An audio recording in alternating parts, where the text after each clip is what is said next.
welcome one and all, ladies and gentlemen. It is week 3 of Risen Divine League in the fall season, and it is your third set of casters, but do have to give an RIP to Man Walrus. He had some power issues and will not be able to join us here tonight. Fortunately for me and for all of us, that means we get to see once again one of my favorite people in the whole wide world, Goferino, and his trusty partner, Zuki. Goferino, how you doing tonight? Pretty fine. Sadly, Azuki probably won't be joining us. She's kind of roaming out and about around the house, and other people seem to be entertaining her right now. But never mind that. We have finished up the bans here on both sides. Unsurprisingly, we see the Viego taken away from the side of From Ashe's Esports, and that is one of their power picks here. Not entirely a crutch pick of theirs that they are 100% reliant on, but they are going to be like, yeah, we kind of wanted that. Either way, though, see what the B1 lock-in is here, as they are taking their time here. It is gonna look like it is that Graves who has been rising more and more to prominence. We did see nerfs targeted towards solo lane Graves because that was kind of really fun when you could perma shove and perma sustain against you, but some mana cost nerfs. It's not gonna be as big of a problem, so to speak. See what the response is though. Yeah, we will see what the response is from, once again, the Omega Gaming Wildcard. It is FaZe, or Faye Ashe's Esports, I believe, if I'm saying that, or sorry, from Ashe's Esports, going up against Omega Gaming Wildcard here tonight. It's a big matchup, Goferino. Both these teams are 2-0. Both these teams looking to push forward as the premier team in the league at the moment. And Omega Gaming's answer is pretty strong. It's Lee Sin and Aphelios into that first pick Graves from scanning. And the Lee Sin is a flex pick technically, most likely going to the jungle now after all the nerfs. The Aphelios, I mean, we kind of know where Aphelios is going. He always goes bot lane. You can't really flex him to the other solo lanes. And jungle Aphelios, not something you typically hear of. It is going to be matched with the Ashe, though, which will be packing much stronger utility. We'll be able to track this enemy jungler that is most likely that Lee Sin, who likes to try and get early, sneaky, breaky sorts of ganks up. But when you have a Hawk Shot on your side, you can spot out that Lee Sin early pathing, can thwart any of those early ganks. Rise locked in as well here from Ashe's Esports. I mean, that is a lot of scaling here with just the Rise, but then you combine the Ashe and Graves as well. This is quite the punch they're packing already in just the first rotations. Yeah, this is quite the strong first 3 we see from Ashe's Goferino. And that Ashe I do particularly like, of course, into the Aphelios. It is the namesake champion of their team. It is going to be able to match some of his range and push, but my oh my, is that okay? It's okay. I was gonna say for a second there, Goferino, Amumu. I know there's some junglers that have him kind of as a one trick that love to bust him out, but here in Divine League, that seemed like a bit of an anomaly, and it certainly is. That is the Braum that you just saw hovered. So that's a Braum third pick to go with the Aphelios. I kind of expected that to come with the Thresh band away, and the Rel is the appropriate band from Omega Gaming. Technically, I believe on the stream last week for Divine League, we did see an Amumu just like fresh off the, not full on rework, but kit tweak, let's say, where he now has 2 Qs. Won't be seeing him tonight, sadly. I have expected those since we already have that Lee Sin locked in. You're going to be taken away here by the side from Ashe's Esports, trying to negate any sort of side lane, just 1v2 sort of pressure that the Gwen split push is kind of known for. DJ also limits some sort of well, it limits side lane AP options. You can't go for AD mids as easily, because then you're gonna have Lee Sin, Aphelios, and a potential AD jungler. That kind of sucks. We did see the Tahm Kench though before it did become a red brick, so I'm assuming that's going to be a Tahm Kench ban. We'll see what happens here in the League of Legends chat. Yep, it is a Tahm Kench ban, as kind of expected. So Omega Gaming Wildcard taking away some big safety and big engage from the support position against From Ashe's Esports.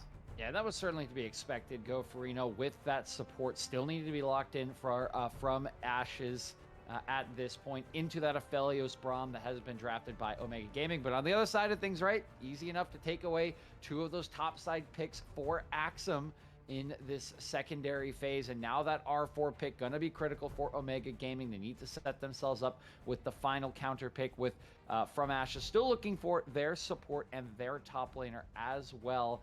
What will they be going for? It's gonna be the Jarvan. So this is going to be a solo lane Lee Sin. Oh, okay.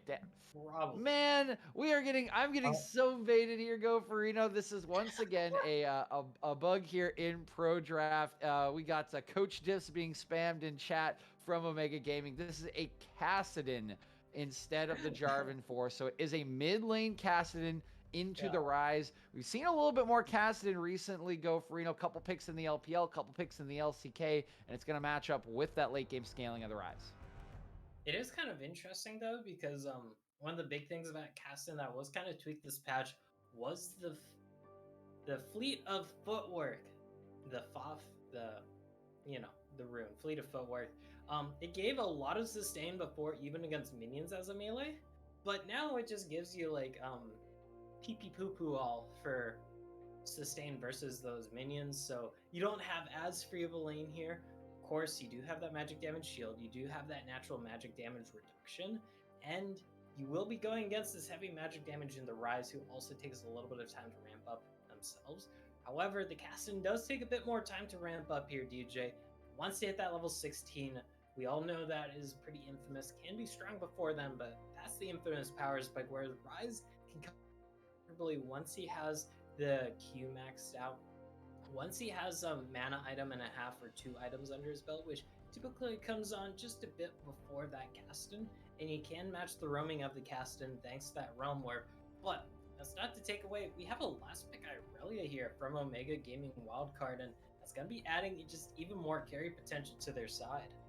Yeah, it's a very powerful last counter pick for Axum Go Farino into the Gnar that was picked up by Drybones. Gnar, that premier team fighter that you're always looking for to make big plays, but when he's in mini form, very susceptible to something like an Aurelia in the laning phase. So I really like the R5 counter pick from Omega Gaming Wildcard. They've also given themselves a nice complement to that damage from the Kassadin and to their Aphelios in the bottom lane. So plenty of options for them, plenty of playmaking options, but how do you feel about this composition when it comes to the objectives in team fightings when we look across at phase composition? Go for Reno.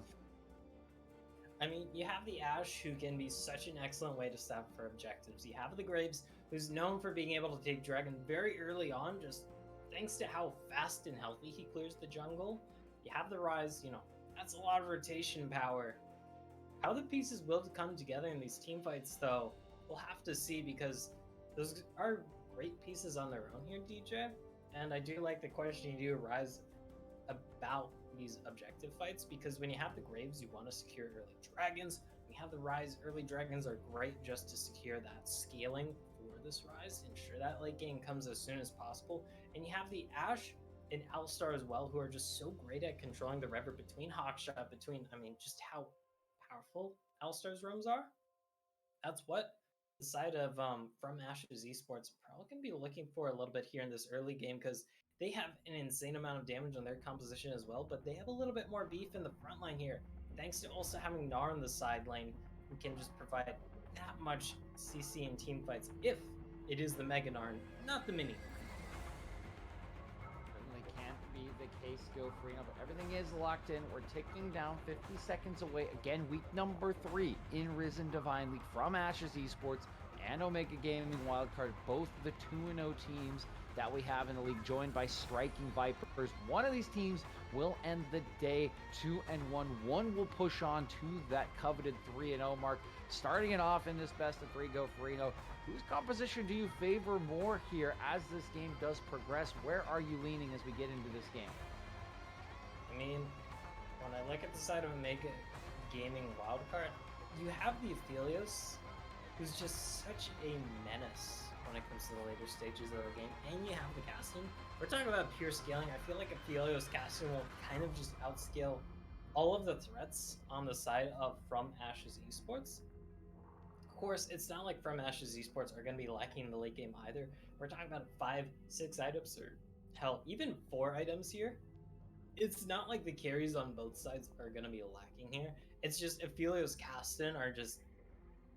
they're kind of like the picture people, the picture boys, the models, or I forget the exact same. Sometimes words are hard.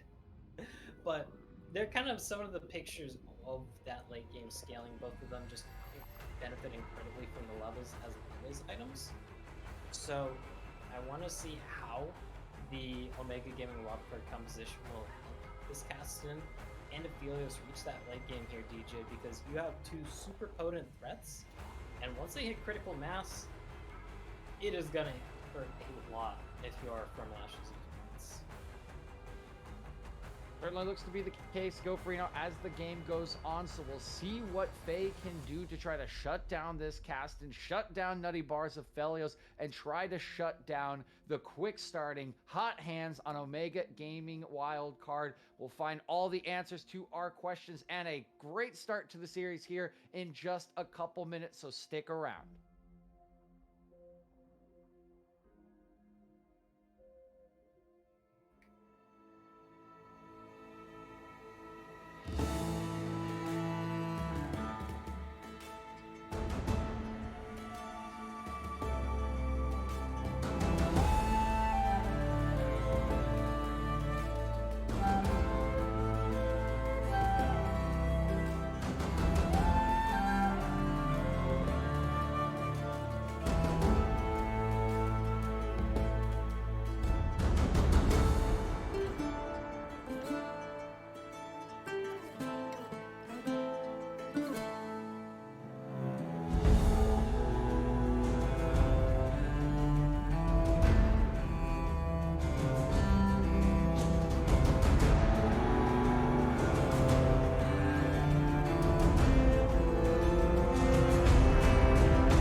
gentlemen, it is time for game number 1 in this best of 3 series in week 3 of the Risen Divine League between From Ashes Esports and Omega Gaming Wildcard. We got Faye loading in on the blue side with Dry Bones in the top lane, scanning in the jungle, the Zalt in mid lane, Rem the AD carry, Lawton the support, and for Omega Gaming, they are loading in with Axum in the top lane. I am Javi in the jungle, Pure Genesis in the mid lane, Nutty Bar, the AD carry, and 35701 bringing up the support positions. We look around at the runes, go for a couple things standing out to me. We've got a Hail of Blades Ashe as the choice for Rem, and a Fleet Footwork Gnar, who's clearly expecting some aggression from Axum in the top lane.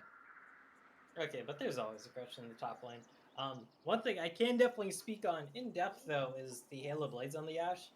So, everybody knows about Lethal Tempo on Ashe, and Lethal Tempo does give you more DPS in very extended trades, and of course in the later stages of the game. What the Halo Blades lets you do, though, on Ashe, it lets you hit up full stacks of focus. Not to be confused with the focus that is an admin of Risen Esports. Hi, Julia Thorne in the chat. But it lets you get to the max stack of your Q faster to fire off those volleys, since that is Ashe's main form of DPS, and that is extremely helpful in laning phase because it just lets you have better all-ins, lets you have better trades because you stack it up that much more quicker. There is the DPS loss when we talk about pure team fights here, that lethal tempo, especially in extended team fights and extended trades.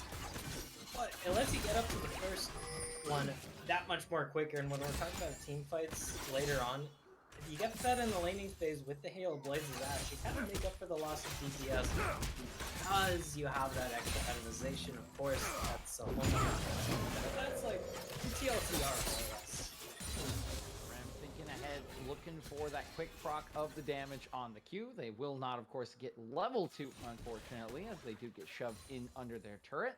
But pretty standard fare for the start. Regular line of scrimmage. Junglers looking for full clears. And as we mentioned, Junglers Go Farino did have the pleasure to talk to Coach Destiny Seal from Faye before this game. And he was mentioning that this jungle is going to be a huge matchup for them in this series against Omega Gaming. So they have prioritized Scanning's Graves, but what do you expect from a Graves in this matchup against Lee Sin, and what is Scanning really looking to do to try to get himself fed and carry like Destiny Seal, I think, is hoping for him to do?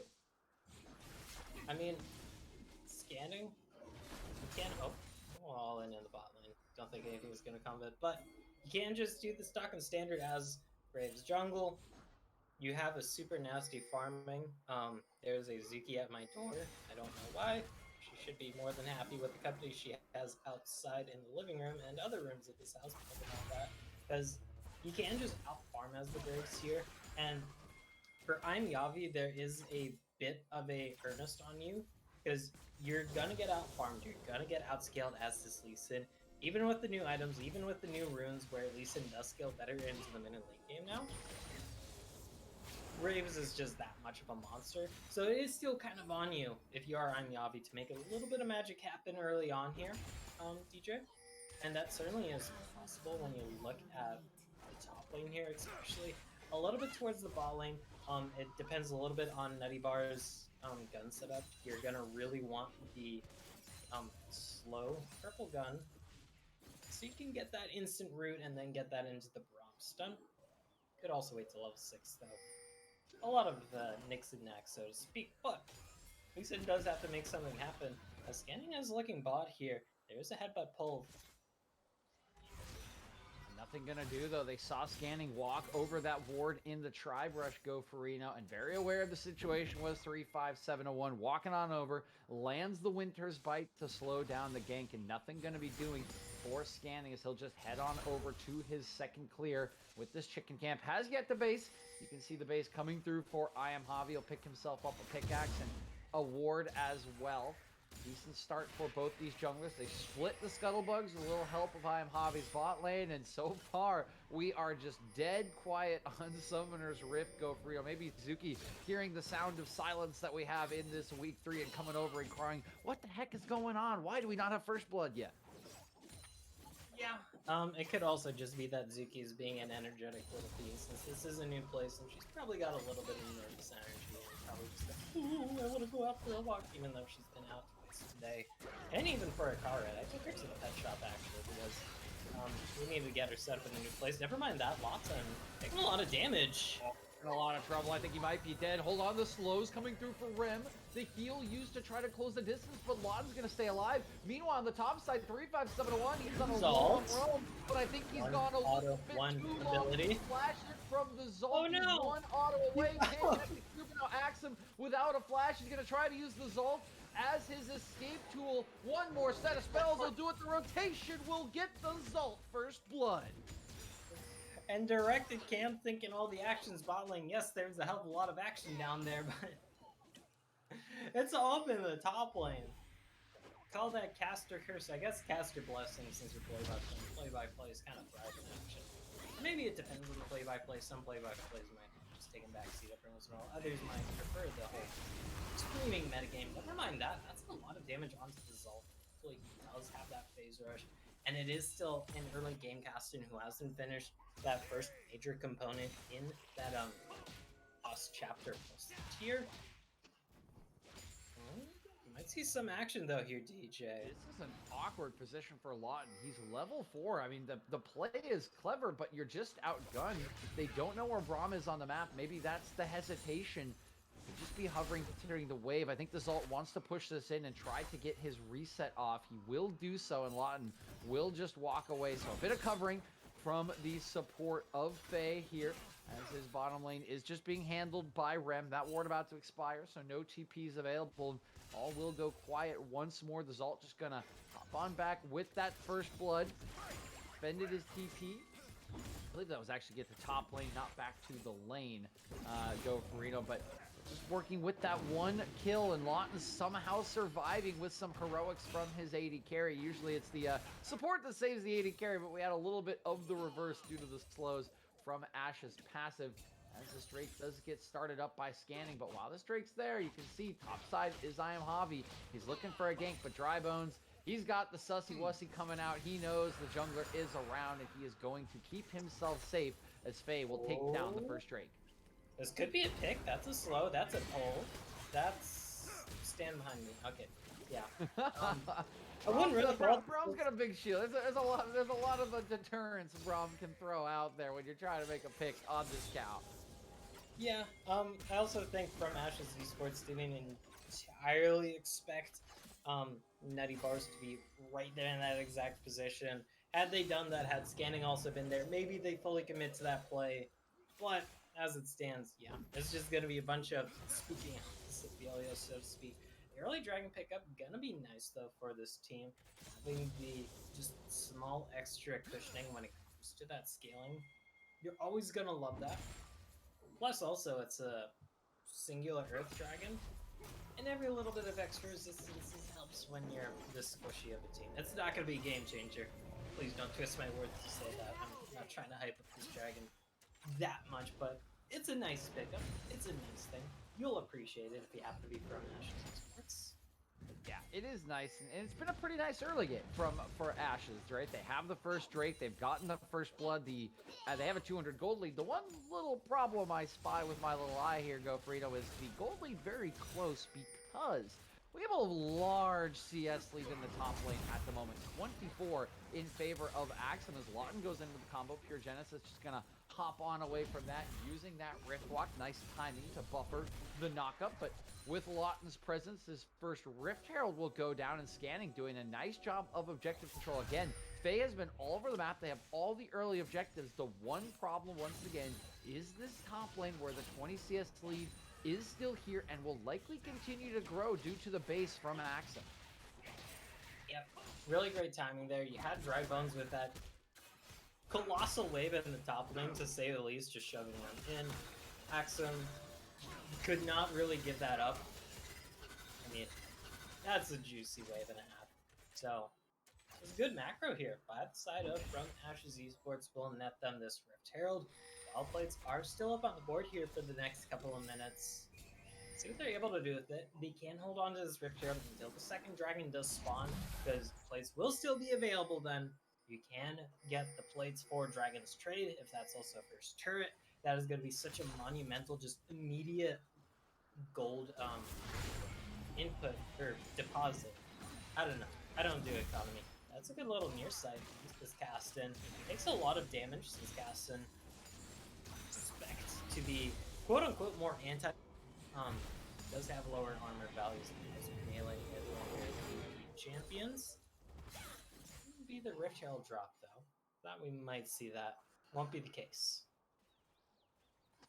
Richard not going to be dropped just quite yet. Does still have plenty of time. 3 minutes remaining before those plates do go down, but definitely expect it to be used before. That would be quite the travesty to not get that extra gold with the Rift Herald. Scanning gonna have to pick somewhere, and the question just will be, can he make a play first and look for that full first turret gold that so often does snowball games out of control go for it. It's currently standing on a ward, so not gonna be able to sneak up on just anyone at the moment. Arrow going to be used on I Am Hobby. That's just to deter the gank, but scanning, he still looks interested. He's walking into 2 members. He knows he's got backup, taking a lot of damage. He's going to get rooted up. He's going to go down before it's complete. The kill's going to be traded back by the Zult. He's going to flash in to get a double, and now it's a 3v2. Ulti not going to land from Nutty Bars onto the low member in Rem, but they're going to keep chasing. Few going to land. The root is going to come out. Pure Genesis trying to stack up his ulti. The heal comes out, and Nutty Bars will pick up Zult. It's a 2-for-2, but the Rift Herald has gone down in the exchange. Well, not down, but it can't be used at the moment. So I'm not sure if scanning is really going to get a good charge out of this Rift. Yeah. However, though, the 2 kills from Ashe's Esports go into this Rise. Has all 3 kills here, this Rise for Zalt. That means the early Mythic already completed with that. Oh, never mind, Lawton's going in. Good Rift Herald there. Buffer there. Yeah, not buff. I hope they buffed the Rift Walk for Caston. They already buffed it once, so that's kind of a nightmare. They're looking for a fight here, but who's the one caught out? Once again, we got more skirmishing, but it's going to be Pure Genesis going down first. TP coming in. Lawton going to try to boot Hobby back towards the turret, trying to keep his members safe, but he can't keep the Zalt safe, and that's the shutdown going on to Axum, who joins with the TP. That is a juicy as all hell shutdown here. That was the member on the enemy team with literally all the kills. Take a peek at the full value of that kill. Oh, okay. That shutdown is only worth the bonus one. Never mind. I thought it was a bit more because I saw the 3-1 scoreline, but you know, sometimes it works out like that. Still though, an Irelia getting an extra boost of gold is a very happy Irelia, especially with this massive farm link. Translates to that early completed play of the rune here. And we'll be able to just heavily outduel Dry Bones here as the Scar. Even with the plated steel cap / ninja tab eyes, if you're a true OG here, that's only gonna be like staving off this Irelia here, DJ, who just got a massive influx of gold and now has an Ocean Dragon to really bolster the sustain here as well. Staying now there, 1 dragon apiece, but there is a play topside, immediately answered by a TP as Dry Bones goes mega, and it will shut down the play. Pure Genesis a little bit frisky hopping in there with the Rift Walk, but will probably wisely back on off. 3-5-7-1, not quite in position to help out, but they do deter the dive. Will they walk right into Lawton here? Doesn't look like they will. They recognize the danger. They'll play this one safe. Rift walking on over just to check out what's going on. It looks like everything will settle back down as the supports once again out on the map. Go for, looking for these plays, but they continue to shut each other's plays down a little bit more than they have executed or finished any sort of play. Yeah, and with all things said and done, I mean, it's literally just dead even on the Rift tier. Any sorts of gold leads will just be individual lane defending plays. There's the flash. Ulti gonna connect. The Zalt does not have his flash, and there are the concussive blow stacks coming out. 3-5-7-1. Finally gonna be proactive on a play instead of answering one, and boy does it pay off for the likes of Omega Gaming Wildcard. They pick up another kill on the mid laner of Faye and continue to open up this map. They're heading straight top side. Drybones cannot move. He has to walk all the way away from his turret, and that's so much gold. And first turret going to be going into the back pockets of Axum. The ulti did whip there. That oh, there's the cow punch stun, baby, and that's not quite enough. He is just far out. Does bring okay. The previous fight in the mid lane, not this thing in the bot lane, brings me to a point I did want to bring up, is that from Ashe's Esports, they have 4 kills, but all 4 of those kills funneled onto those Rise for Jazal, which, you know, is very X Flash. It is sussed out, it is caught out, and get dead. Oh. Not quite going down. The ulti actually gonna get hit scanning, but he's gonna get rooted up, stunned up by the concussive blows. The flash forward for 90 bars will take him down. Genesis here as well. Like they'll just call it off as the turret did go down in exchange, but gotta say, Gofrino, this play over the long haul went so much better for Wildcard than it did for Faye. Yes, Omega Gaming Wildcard, I know we both cast for the Wildcard North American Amateur team, or Oceanic organization that has a North American Amateur League of Legends team. It's kind of awkward. But Omega Gaming Wildcard able to just kind of throw that on back towards them because of how much from Ashe's Esports really had to commit to that play there. We saw the Ashe ulti go down. We saw everything kind of used, and then that one ward from 35701 able to catch out the attempted encore play there. I don't know why I was having a hard time coming up with that one, or remembering that word, so to speak.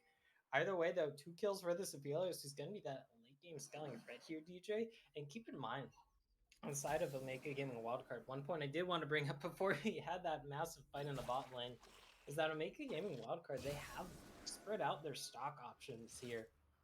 We're going into the late game with their kills. I mean, you have kills kind of on everyone who wants kills here, DJ, whereas on the other side, from Ashe's Esports, all your kills are on this Rise, who's also died 3 times just due to a lot of focus in the mid lane, which is a little bit of a detriment here. Let's focus on the fight here, though, because we have a first Cloud Dragon spawning in just about 15. Cloud Drake is going to be very important as these teams continue to move towards Salt. It is our Cloud Rift, of course. Not the favorite of a lot of teams, Gofrino. Drake's still going to be valuable. CDR on the ultimate going to be valuable for a lot of these champions. Fighting for Vintrosa, playing TP. Genesis might be in trouble. He has to flash away from Drybones' initial engage, but they're actually going to pick up I Am Hobby. He goes down in an instant, and the jungler is no more. Ulti going to land on a 3. The damage isn't huge. And Zop's just going to blow up Axum as he dives in. It's a meat grinder inside the team fight right outside the Dragon Pit. Genesis trying to snipe a kill, but he's going to go down, and this is so in favor of Faye. Drybones going to flash to follow. It's going to be the ace in the fight around the 3rd Drake for Faye as they slam this game open. And that is a hell of a big fight here. It looked really even, but the deciding factor of that fight, DJ, was, well, from Ashe's Esports, just kind of made a call-out post on Twitter.com and caught out I Am Yavi and obliterated him free before that fight even started. And with how close it was, 5 versus 4 makes a hell of a difference. Is Caston not quite online yet? This Aphelios still waiting on just a little bit more juice to hit that critical point. Whereas on the other side, I mean, all their carries have hit some of their really big spikes here. In the Graves, in the Rise, in the Ashe. And it's not game over quite yet here for Omega Gaming Wildcard, DJ, but they are going to be put on the back foot there by that rather immaculate team fight and dragon take from the side of From Ashe's Esports. Yeah, back foot is certainly where they will be. You're never out of a game when you got to cast it on your team, Gofrino. Let's be real about that. There's always the possibility of a comeback, but they are definitely going to be working from a deficit. It's about 2K at the moment with that 2nd Drake going over to Faye. After they did find that nice pickup onto I Am Hobby. 5701. He's going to start applying the custom stacks. He's going to proc on lot. He's going to have to ulti to get rid of the CC. Can he get away? It will cost him his flash. 3 members, even 4 committed from the likes of Omega Gaming. So they certainly haven't been deterred by what happened in that last team fight Go Farinos. They sent so many members down there to try to pick up the support. And it's not like they had to commit a ton for that play there. Like, you don't lose anything across the map for that. And you get out a very vital flash and ultimate in Lawton's flash and, well, Unbreakable Will. Sure, the Unbreakable will probably be up if there's a team fight that pops up around the next objective. That dragon spawning in a little under 3 minutes, or this Baron if we really want to force something early, but I don't think we're going to be seeing that. However, though, that flash that is so crucial for All-Star playmaking, that just instant pulverize to headbutt someone in your team, or just that range extender for your headbutt pulverize combo, is going to be down for a hot minute here, to say the least, and that is a tangible advantage you can use when it comes to having this backline with the Aphelios, who is known for being a mobile DJ, and it helps a lot when there isn't an All-Star who's just able to flash engage onto you, or, well, try bones. Even a little bit of danger. Never mind that. A little bit of a ADHD curse, and okay, I thought we wouldn't see an early Baron, but with that Lee Sin Strong bot, baby. Yeah, they're hopping right on it, Go Farino. They see the play bottom lane trying to bother Dry Bones. They say, absolutely not, but it's only 21 and a half minutes. They can't quite do the damage. Nice, Everfrost from the Zalt will catch 2 members, will slow the engage. Milan's in trouble, still a lot of damage coming down. Oh, the Aphelios is frontlining. He's just going to stay alive, but the same cannot be said for Axum. Axum is down, traded back for the AD carry Rem. Still trying to grind him. It's another double kill for Scan. He's going to go into the realm war, but he's going to abandon his teammates. Lawton goes down. The Aphelios is healing up. Beautiful stuff from Nutty Bars. And Scanning baits in his team. Can he outplay Pure Genesis? Not quite. They will both leave each other alone, but my word, Go Farino, that was quite a bait from the Zalt. So much happened there, and it really illustrates just how even this game is still. That is the folly of early Baron plays, though. It can be a little difficult to take if you're not monumentally far ahead or have a very specific set of champions who just look at a Baron and more or less evaporate it. But when it all is said and done here, DJ, it's still dead even here. Sure, it's like gold lead for the blue side here. Yes, there is a lead in towers, a slight lead in dragon buffs, but for all intents and purposes, this is what we in the biz would call an even game. Yeah, very even game at the moment. It's about a 1.5k gold lead for Faye. 23 minutes in, that is not much to speak of. They do have a Drake to the good at the moment, with the next Drake spawning in 20 seconds. So this could move them into a more advantageous position. But we've already talked about the scaling options that are coming out from Omega. But screw scaling, Go Frito. They just want the Baron. They snuck in here. They think they're off vision, but the Kings are already out. Faye is suspicious. Must have seen them walk over some kind of ward or vision. And they will just deter this effort. Now they'll run right back to the Drake, and with the position that Omega is in, I don't think they're going to be able to contest. It's going to be sole point available for the likes of Faye in 5 minutes. Oh, okay. They try to go for the Galaxy Burn play, but this is why you buy blue trinkets in the League of Legends if you happen to be an AD carry / bot laner, since there are technically non-AD carries that go. They're doing it again, DJ. It's even on a control ward. This is spotted out. Keep in mind, there is a realm warp. There is a enchanted crystal arrow available for the enemy team. You have to be careful here. The star bar is stacking up. And thank God they're just dropping off. Like, please do not overcommit for Barons as some sort of sunk cost fallacy, sort of. I think that's the right term. I don't know. English is hard. And poor Hobby, man. He thinks he's being clever. He tries to hop over the wall to start the Baron. First, he gets spotted out by a blue trinket. Then there's Ashe, right, that you have to deal with, just shooting hawk shots into the dark parts of the map. So there's no chance that you can sneak anything away from FaZe at the moment, living up once again to their name, the From Ashes Esports, with Rem piloting this champion. And they will get themselves a little bit of an advantage off of that because, again, now that Cloud Soul is going to be available in 4 minutes. Yes, it's not the Ocean Soul. Yes, it's not Infernal Soul. It's going to be very nice for a lot of these champions. Man, what is with just starting up Baron? We're just dry starting it up. This is definitely spotted out. Lots in a little bit of trouble already. Has to pop the Unbreakable to get out of the CC. He's going to get knocked up.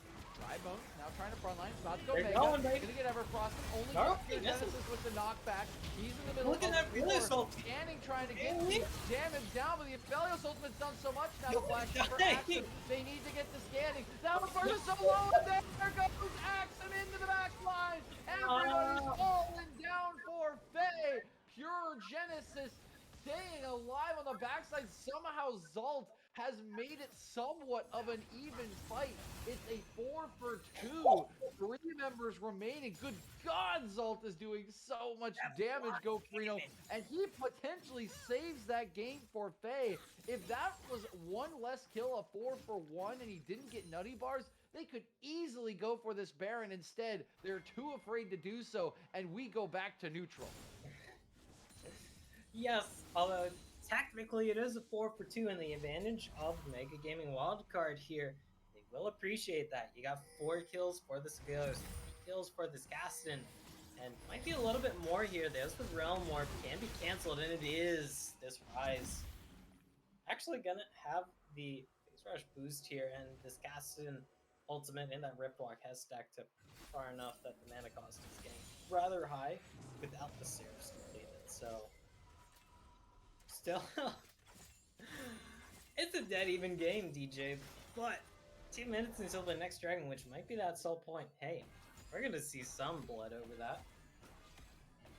Yeah, we're gonna have to see some blood over that. And one thing that I do want to mention is while he did manage to get away from him, and he's doing a lot of damage, you know, the Zalt, Pure Genesis level 15, GoFrino. He's already on 2 items. He's working towards his death cap. He hasn't even completed his tier item in the Saris Embrace. This is starting to get to that very scary point in which a Kassadin just takes over a game. He just becomes impossible to kill. And there is a decent amount of CC on FaZe, but I think it's enough, or I think there's enough there that Pure Genesis can outplay. Did they just start the Baron right in front of 2 members? What are we doing, Gopher? We're just dry starting this Baron. People are so hot for this Baron in this game. One at a time, and oh. For those at home wondering, this Gaston is about halfway through the leveling progress between level 15 and level 16. We all know level 16 Gaston, the Driftwalk is a hell of a drug at max rank, especially with just how low the cooldown is. With the current ability haste, it's a 1.33 second cooldown. Never mind that, there's the teleport, there's the concussive blow, and we might have just been debated here, baby. Engage coming from 357-1. Both TPs came, or base came in from Axum. He does have his TP available, but once again, no Baron gonna be coming through. Like the 4th or 5th time one of these teams has just dry started it up either on vision or in such an obvious fashion that it was practically on vision for the enemy team.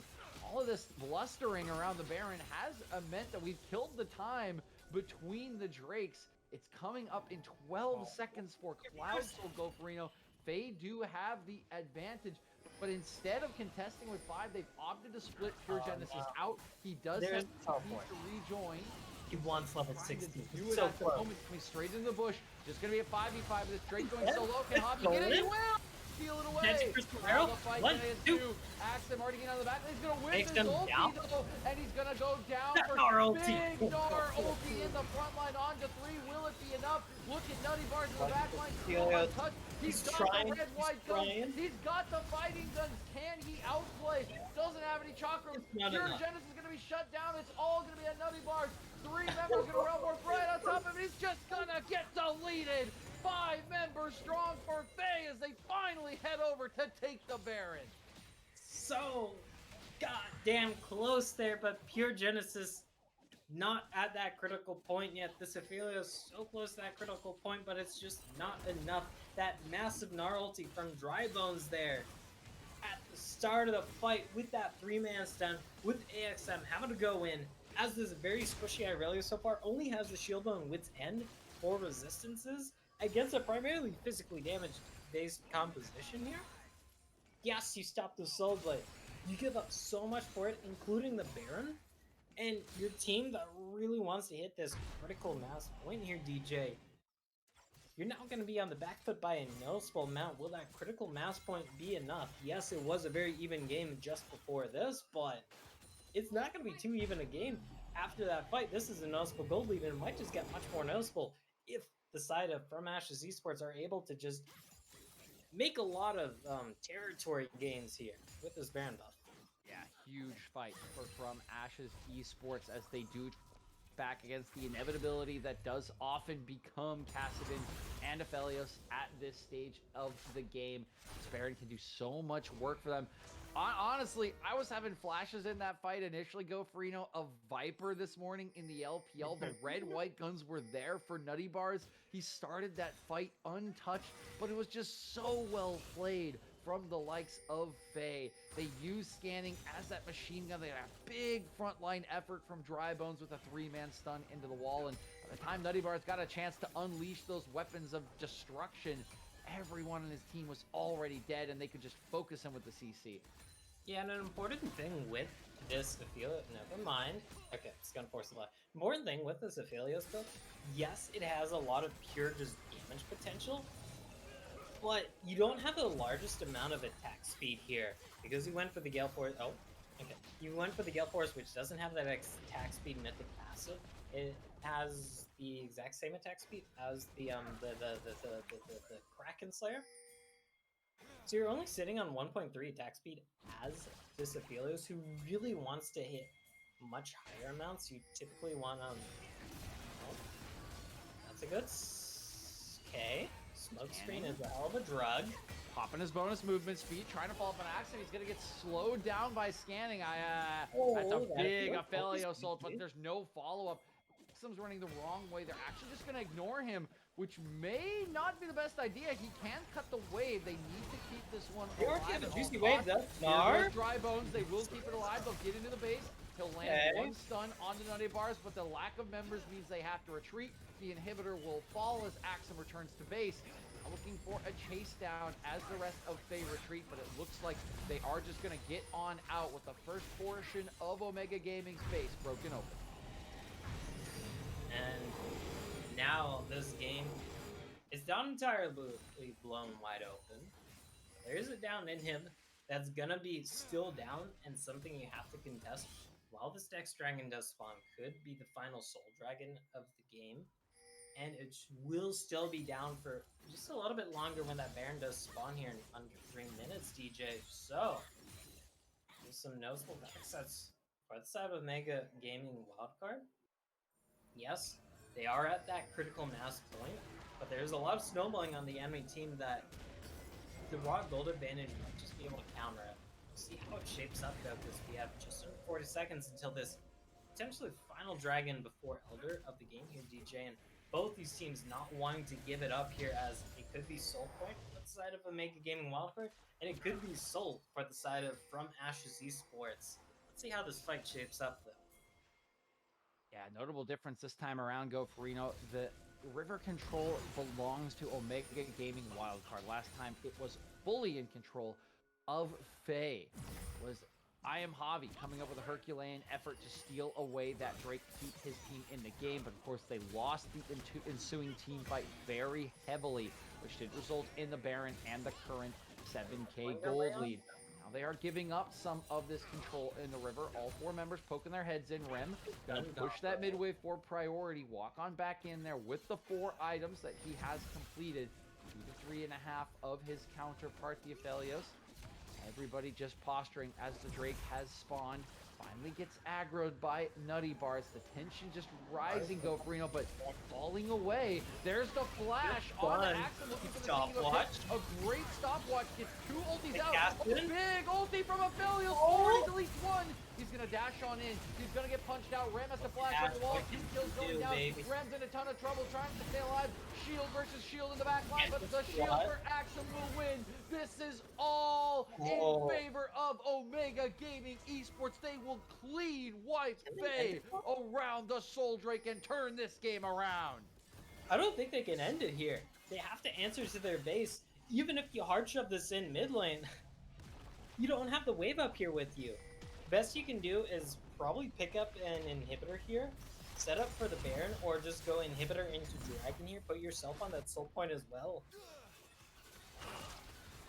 Man, oh man, and fight setup is just so key. When we're this late in the game, critical mass has been achieved.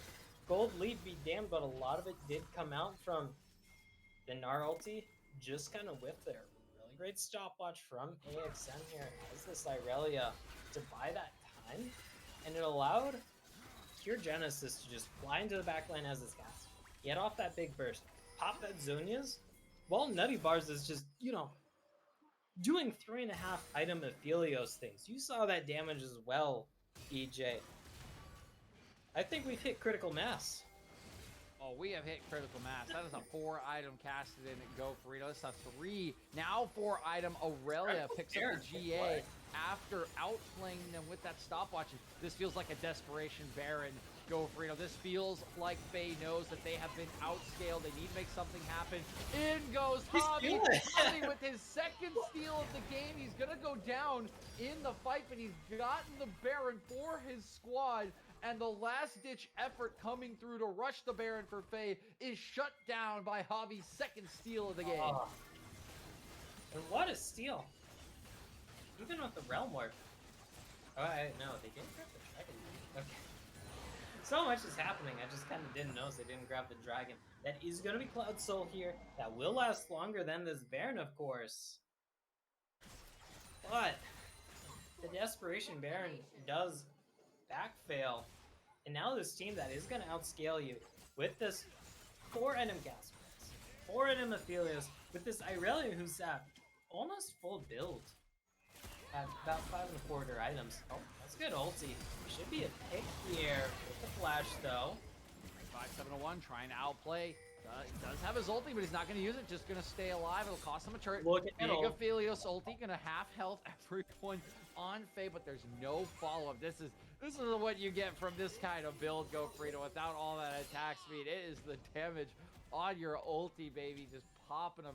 You should be able to run away. The big issue for them, they can potentially try to cancel bases, because look at the mid lane at the moment. Pure Genesis heading on down with multiple Baroned up super minions. He's already inside the base. Looks like they will get back to the safety of one of their turrets. They should all be able to head on back. Jackson will just shove out this wave. Pure Genesis will head out of the base. Okay, flash in. Zalt's gonna die. That's not good for Faye. It's a bit of a no bueno. Yeah. So let's get on our razor's edge. We thought from Ashe's Esports kind of blew it open there a little bit with their massive fight around that 3rd or 5th dragon. I don't know, it's hard to keep track sometimes. Around that 4th or 5th dragon of the game. With this Baron buff though, there is that downed inhib in the mid lane. They don't have that top lane inhib down for themselves, so they don't have that extra pushing advantage. We'll see if this is enough to just go for the throw here, because keep in mind, Zalt, the major fed member on the enemy team, still down. There is a big blow to them with that Graves ulti, but is that enough, DJ? Oh, I think it's enough, Gopherino. Last ditch effort here to defend the base. Axum goes into the GA, 3-5-7-1, trying to create a front line as Drybo interrupts the back line. Aphelios ultimate gonna come in, it's only gonna land on 1. They might be turning this around, Gopherino. They might have dove too far. Axum's already on the GA, but Ram goes down, and Nutty Bars still untouched. There is enough damage. The Zalt is going to respawn. He's already going to kill 2. So low as Nutty Bars. He's going to kill 3. They're going to turn it back. Gopherino. This is an incredible game, stretching already to 40 minutes. The Nexus turret even survives. Dry Bones is keeping into the enemy base for an inhib. This is an insane start to Risen Divine League Week 3. Is this gonna be the end? I clicked on the Nexus turret. It was down to 45 health. Is this enough to end the game? Oh, there's no We have minions. 35701 back up in just a few seconds here. Gonna be followed shortly by Pure Genesis and without minions here. Yeah, Dry Bones can only really get this singular inhib. Granted, that is a big inhib. It will match the down inhib in your own bot lane. Your mid lane inhib will be respawning here in just a Jeffy. What is happening, DJ? We're just having action across the rift here. We're talking about how calm the early game was until that first blood happened right after you caster cursing and thing. This is a pretty calm early game. No first blood quite yet. And now look at this, 23 to 22, 40 minutes in. Great googly moogly. This is one hell of a roller coaster ride, to say the least. It certainly has been Go Free. We had an ace from Faye to get the first Baron. Then they were aced on the other side of things at the next Drake by Omega Esports Gaming. That ace looked to set up the win for Omega Esports, but they walk into the enemy base and then they get their clocks cleaned by Faye. It has been so back and forth in this game number one between these two teams. The gold is barely even a difference at 40 minutes in the game, right? 1K gold at this point is 0. And now a big play trying to be made by Faye. Nutty Bars is going to survive. 35701 is not going to be so lucky. Down he goes to the Rangers focus, and there's a 4v5 pushing in towards Omega's base. All their carries still available, but their tankiest member is not. They're going to have to come up with some sort of play to deter any sort of dive from Faye. Minions now going to push in. Critical moment might be arriving. Helios guns are not great for a team fight. Law's just gonna head on in. Get deterred for now. Axum half HP. I am Hobby still full. There's a TP coming through as they're trying to end the game on the other side of the map. Go for Reno. They're going to turn back Pure Genesis. He was looking for a backdoor. Not gonna get it as Zalt's and Scanning have answered, but that will slow down the push inside the base of Omega Gaming. It's just Rem as the carry. He has to flash away from Axum, but he's gonna get rooted up and killed. Lawton is 1 HP, almost certain to die. Dry Bones will instead frontline for him, tries to turn it back around. Nutty Bar's going to use the stopwatch to stay alive, and they will kill this Gnar. Dry Bones goes down, and Chaos continues to raid over Summoner's Rift as Scanning is now back. 35701's gonna die again in an instant. The second he respawns, Axum's now going into a 1v2. Procking the shield, stopwatch will outplay. It's a double kill to Zalt, and the Baron is spawning. What in the Sam hell is happening here, DJ? Like, what the hell? We're gonna have a little bit of calm here, but it's gonna be because a 42.5-minute Baron started up. He has the blue trinket, does spot it out once again. A little bit of a throwback here. Oh, wait, are we going to see another steal? No, he doesn't even take that. Did have the smite, but does not happen. Elder Dragon's also available here. You're going to want to face that. You have this nearly full build Caston. You have this full build of Helios. And Yabe, okay, going to be getting out. This Dragon is going to be melted here, just due to the fact this is a very late game. Braves, this is a very late game rising. You have the teleport to back yourself up as well. What can Pure Genesis do? He is just going to be sitting here awkwardly as... Okay. What? Okay. What a series of events, DJ. What a series of events. Yeah, this has been just a wild game. Go for Reno. It has been so back and forth between these two teams. I can't even believe how exciting this game has gotten. I did not expect this to be going to the 45-minute mark at this point in this game. There is a Baron now for Faye as they push in against a level 18 Caston, a level 18 Aphelios to try to finally end this absolute roller coaster between from Ashe's Esports and Omega Gaming. One Nexus turret remains. The ulti comes out. It does not do a lot. Hobby half HP. Pure Genesis on the back line. Full stopwatch. Though, baby. 35701. The health bar so Don't low. elder quite yet. It's going to be enough. There's the first kill, and it's on to the rise. The Zult will fall. They finally get the turret, but they're critical going mass? so low. The front line is gone. Elder The Buff ace? finally going to start doing work. You can see them getting so It's close an open to the Nexus. markers. Genesis has to run away. Nexus is got having auto speed. it. They can He's just got focus auto and it. go Burrito. A couple more autos would do it, and it is Faye from Ashe's Esports that will finally close this out in 44 and a half minutes. Right. Googly moogly Fortnite Big Chungus Among Us whatever Zoomer things you want to say in there. If we can get permission from the admins to drop one large non-TOS friendly swear word, that would be appreciated. But holy hell, we went the distance there, DJ. Nearly 45 minutes here with that 44-minute, 25-second game. Everybody got action here, and in the end, from Ashe's Esports are going to be pulling it out here after that insane fight to secure their base into just snowballing the objectives. What an incredible game one, Go Frito. I feel bad for you. It's so hard to summarize what happened, right? We had 44 and a half minutes of action, so many swings, so many Barons, an Elder, all kinds of chaos all over the Rift.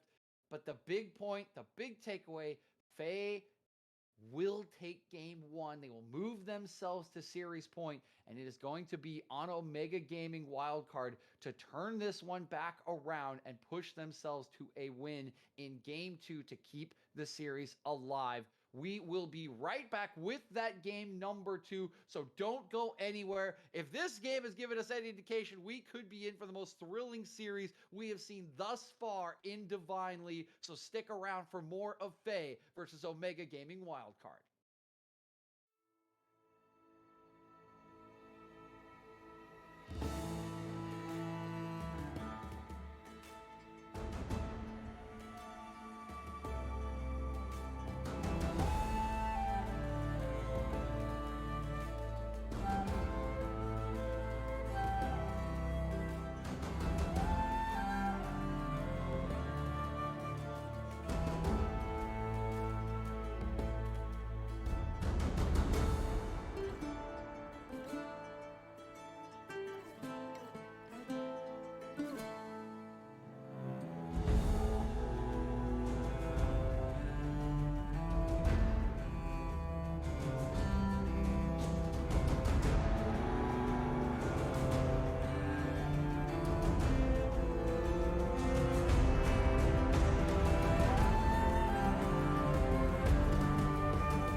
getting ready for game number 2 between From Ashes Esports and Omega Gaming Wildcard. And boy, oh boy, I hope everyone has had a chance to catch their breath after that game one between these two Titans. They're 2-0 for a reason, Go Freno, and they kept that game incredibly close for 44 minutes before finally Faye managed to break through, get a pick, get a Baron, and close out the game.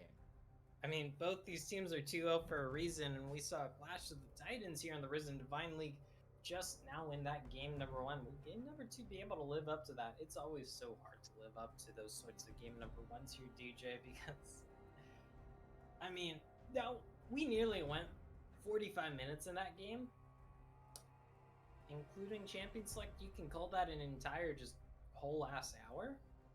And that usually has some sort of an effect on your mental here when you only have a few minutes between games to reset the mental, quote unquote. We'll see how it goes here, though, with the bans here almost finishing up.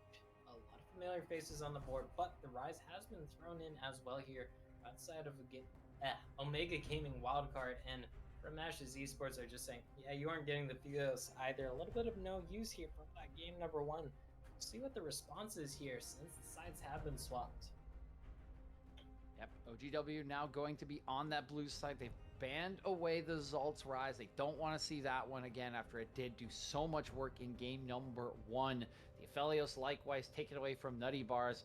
Pretty quick on the bans and pretty quick on that first pick. Varus Faye hovering a Ziggs as an answer. I think this would be a pretty effective response for the range that Varus does provide, and pretty much a standard meta bot lane that we would see coming out. Funny to say that Ziggs is now a standard meta bot lane, but alas, Go Freno, he is. Yeah, it's not too funny.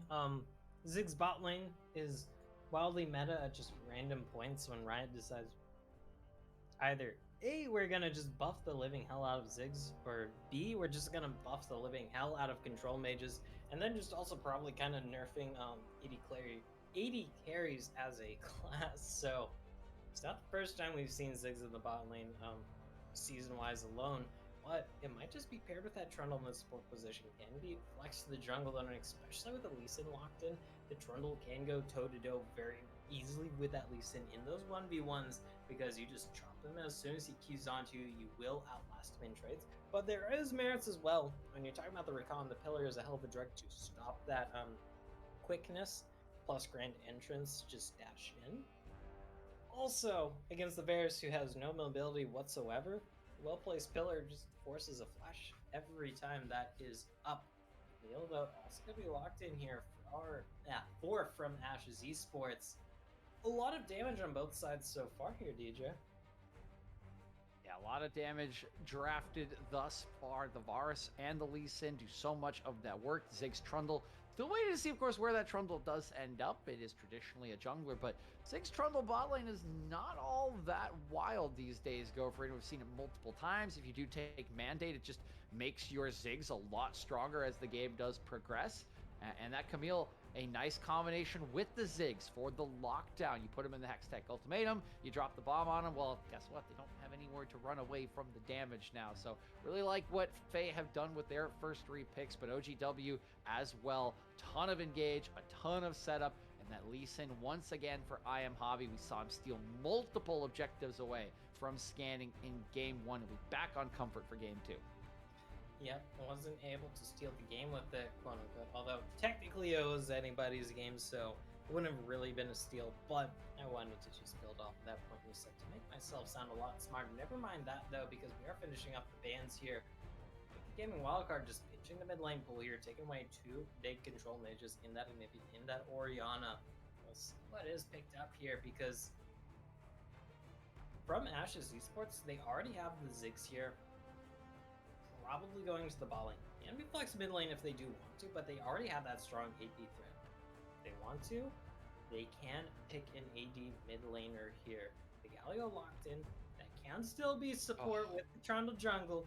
Can also be mid lane. I believe their mid laner does play it, if I recall correctly. Still, from Ashe's Esports though, a few question marks in their composition so far with these flex picks that Omega Gaming Wildcard are just gonna kind of have to deal with. But the Silas is always a very handy lock-in when you see these big ultimates here that we kind of have to highlight, because it's a Silas pick. this is the pickup for OGW. They got one more to round out the draft, looking for either a jungler or a top laner potentially, but most likely a top laner to finish off this draft. And it is going to be a Gwen to go with this Lee Sin for the 80 AP threats coming out. Haven't seen Gwen in quite some time, but I would be a little potentially nervous for this Gwen, for Axum's Gwen, Go Freedom, because this combination from Faye thus far, Ziggs, Camille, Galio, is about the biggest lockdown to guaranteed damage you can get in League of Legends. Guaranteed ulti for the Camille, guaranteed follow-up for the Galio, and then Ziggs, the guaranteed damage over the top. He'll end up getting paired with the Nautilus. Instead, the Trundle will go jungle, and it's all going to be about this Camille and the setup for any sort of fight or side lane pick, Go Freedom, because again, that combo is just so nasty, and it is practically guaranteed. Yeah, guaranteed. Gonna be a word we threw a lot around here, because you have the Mega Inferno Bomb, you have the Camille just jumping on you, you have the Galio jumping on you as well. A lot of ways for this Galio to get in a fight, a lot of ways to start off a fight. However, though, you are going to be heavily relying on that Camille for late game damage here. That Ziggs, even though it does scale well into the late game, DJ, that damage is still going to be very upfront, very dependent on that Mega Inferno Bomb, very dependent on pre-fight poke. And when the enemy composition has that Varus with that chance of corruption, was the enemy composition has the Rakan, that super engaged support, and then all of this pick potential in mid, jungle, and top, you might not get that much poke here, DJ, off before a fight does start, because Mega Gaming Wildcard, they want fights to be explosive, and they're in it for the long haul as well with the Sylas, with this Gwen. Yeah, a lot of setup for them in this game. They have the AP damage they want. They have multiple damage profiles. They have multiple parts of the game where they can do a lot of damage. So very solid stuff as well from OGW, but still can be hard to dodge away from a guaranteed combo. Bigger question I have about the early game, Go Farino, is about priority. It's so important in this time of year. It's so important for junglers all over the place. We saw OGW have a little bit of it in the early game for Javi. Last game he was able to split scuttles, but they weren't really able to shut scanning down. Will he have more priority in these lanes this time around, or are we going to see scanning get to kind of do that farming game once again on this Trundle? Thing is, the Trundle isn't like the Graves where you can just say, all right, I can just out-farm you, I can out-clear you, I can 1v1 you. Okay, you can 1v1 the Lee Sin still, but it's not like the Graves where you are that ticking time bomb threat. The Trundle does also want to make stuff happen early to mid-game as well, just due to the build we have been seeing with the mix of damage, with the mix of tankiness. It's not like you're going to be that Graves where you're just another massive carry threat. Trundle's more so of just denying the enemy front line with that Subjugate ultimate, as well as the AD stuff from that Chomp. So it's going to be a little bit more on scanning here, DJ, to try and make something happen as well. Yes, you can work the farming game as well this game to power farm up to that level 6. Yes, you will be able to win 1v1s, and that might secure you Dragon Root for carry control early on, especially with the Ziggs bot lane. However, though, you can't just like turn off your brain, clear camps, clear objectives, and then just go, oh hey, I'm 3 items, I'm a secondary, or I guess tertiary carry for my team, since we did see the Ashe and Rise last game as well here. So it's gonna be similar to last game, but also not similar if you want a really vague and over-explained answer. Yeah. Similar but not similar. I like that, Go Farino. You know, we do get very unique games here in League of Legends, right? It's just like saying, right, they're similar dogs to Zuki, but they're also not similar to Zuki because Zuki's just cuter than them. So we are currently experiencing some delays here from the teams into the client draft. A DC from the support of OGW is causing those problems, so we are waiting for him to reconnect. Just a couple more minutes.